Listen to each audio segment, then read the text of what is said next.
program lineup. Tell us about it. Well, first we have Gary Jones, and he is an author and written several books, and he has his own ministry that he's going to share with us about. I was old enough to go to, I think I was in 11th grade, I was old enough to go to the doctor by myself.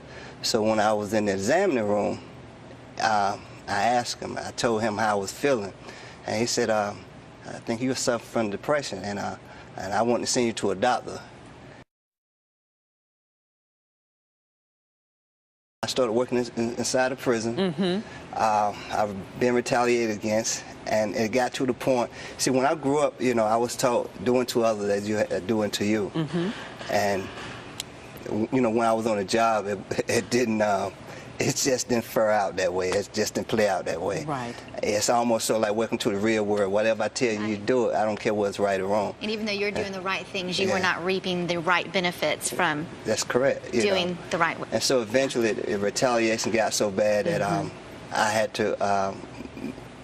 My doctor basically made me retire. See, you know, I was talking to my doctor. You know, I said, well. I started beginning to be angry. And I was so like, you know, majority of my life I was sad.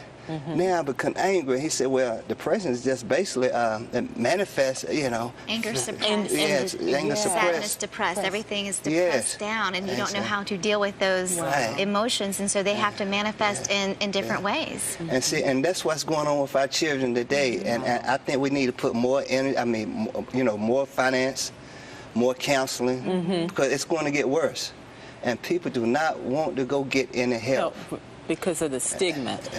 And as a result of that, you've written a couple of books. You have, so this is your third book, I Wasn't Raised to Play by the Rules. Yes, basically I was just talking about that. You know, I was the guy that, you know, I was told to go to the rules.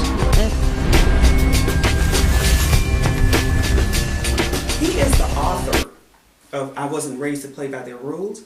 He's also a commentator. You managed to live a balanced life. I think most people want to know how one can live a balanced life with these diagnoses, with feeling all these suppressed emotions. How have you done it?